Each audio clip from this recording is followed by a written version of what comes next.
Last week, Liam was bored. His friends dared him to try the viral elevator game. It sounded like fun.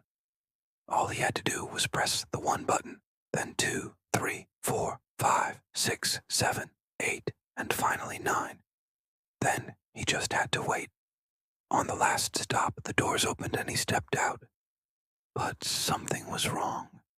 The hallway was completely dark, like a power cut had happened. The emergency lights weren't even working. And then he heard a voice. At first, he thought it was his imagination.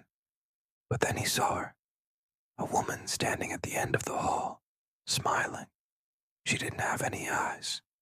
They were just two black holes, where they should be. He wanted to scream, but no sound came out.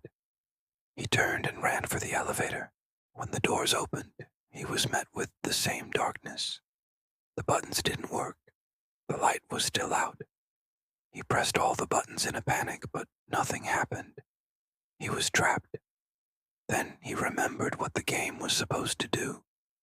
It was supposed to take him to a floor that didn't exist. He tried the up button, then the down. Nothing. Just as he started to lose hope, the doors opened again. He was still in the same place. Every time he tried to leave, he was brought back here. This place wasn't real. It couldn't be.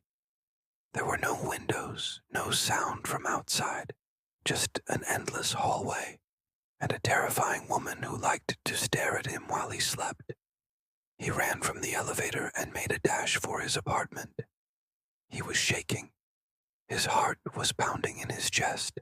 He had to tell someone. But who would believe him?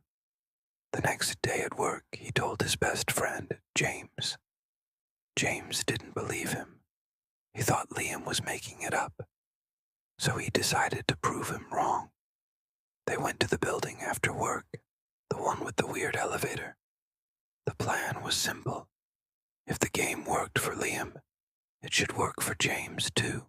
So James got in the elevator and pressed the magic sequence of numbers. But when the doors opened, he stepped out into a blinding light. He could see perfectly fine. There was no darkness.